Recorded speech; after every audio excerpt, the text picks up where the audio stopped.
Swerte talaga ang Ginebra sa malaakagi na player nilang ito.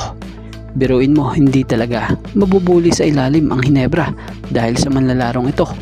So sino nga ba ito? At tila isa din ito sa nagpapasakit ng ulo sa TNT ngayong finals. So wag na nga nating patagalin pa, tara at atin ang talakayin yan. What if kung walang Troy Rosario ang Barangay Ginebra? Siguro malamang kinakain lang ng mga teams, lalo na nitong TNT sa ilalim itong Ginebra. So ito nga ang hindi gaano napapansin ng iba. Napakasipag din ng player na ito at hindi nga reklamador. Kahit hindi minsan napapasahan, talagang gumagawa siya ng paraan para makatulong sa team. Yung puntos niya, kung minsan galing din talaga sa sipag niya.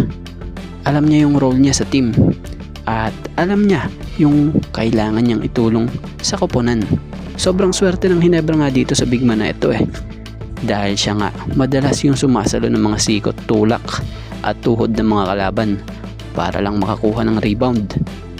Kung tutuusin may ahambing mo ang laro nitong si Troy Rosario sa isang player or anime sa Slam Dunk na nasa team ng Shohoku na si Akagi.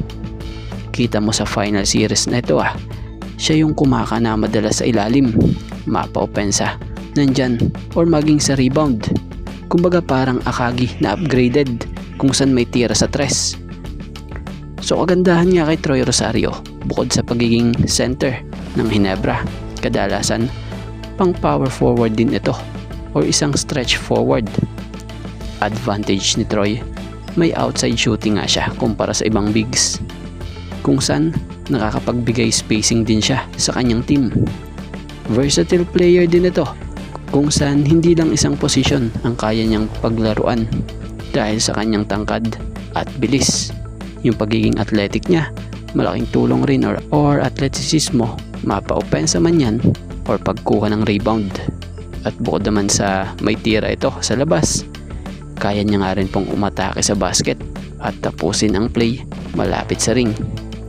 So di na tayo magtataka kung bakit isa ito ngayon sa nagpapasakit din ng ulo ng TNT sa series na ito.